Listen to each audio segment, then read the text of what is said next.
Au sein de l'équipe Vortex, nous travaillons sur des recherches en imagerie, en modélisation 3D et en multimédia, avec une approche volontairement appliquée, guidée par des besoins applicatifs ou des besoins industriels.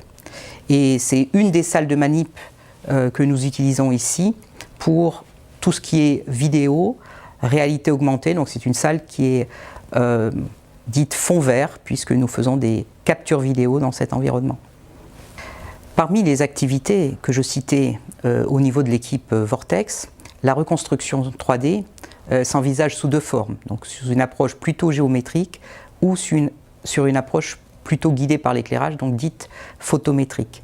C'est sur ce dernier sujet, donc la reconstruction stéréophotométrique, que le transfert avec TTT et Pixscience s'est opéré. Et c'est donc mon collègue Jean-Denis Duroux, chercheur de l'équipe, et son doctorant Yvain Kéo, qui ont été au cœur d'une opération de transfert avec la société Pixscience. Qu'est-ce que la stéréophotométrie? La stéréophotométrie, c'est une technique de vision par ordinateur qui permet de reconstruire le relief de surface à partir d'un ensemble de photos qui sont prises sous différents éclairages. Et la différence des photographies entre les différents éclairages permet de restituer une information qui nous permet de remonter au relief.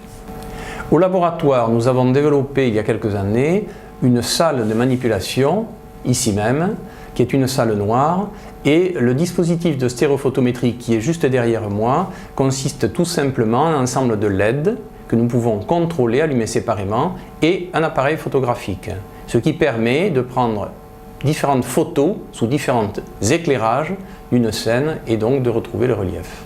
Le premier enjeu de ce projet, c'était de permettre à la société Pixscience qui a développé cet instrument il y a quelques années, qui s'appelle un dermoscope, de le doter de la technique stéréophotométrique afin de pouvoir reconstruire le 3D à des échelles très fines, en l'occurrence l'échelle des rides de la peau, donc une dizaine de microns environ. Le deuxième enjeu de ce projet, c'était de permettre à Yvain Kéo, durant sa thèse, de trouver de nouveaux problèmes, de s'attaquer à de nouveaux problèmes et aussi de disposer de données qui ont été directement fournies par le dermoscope.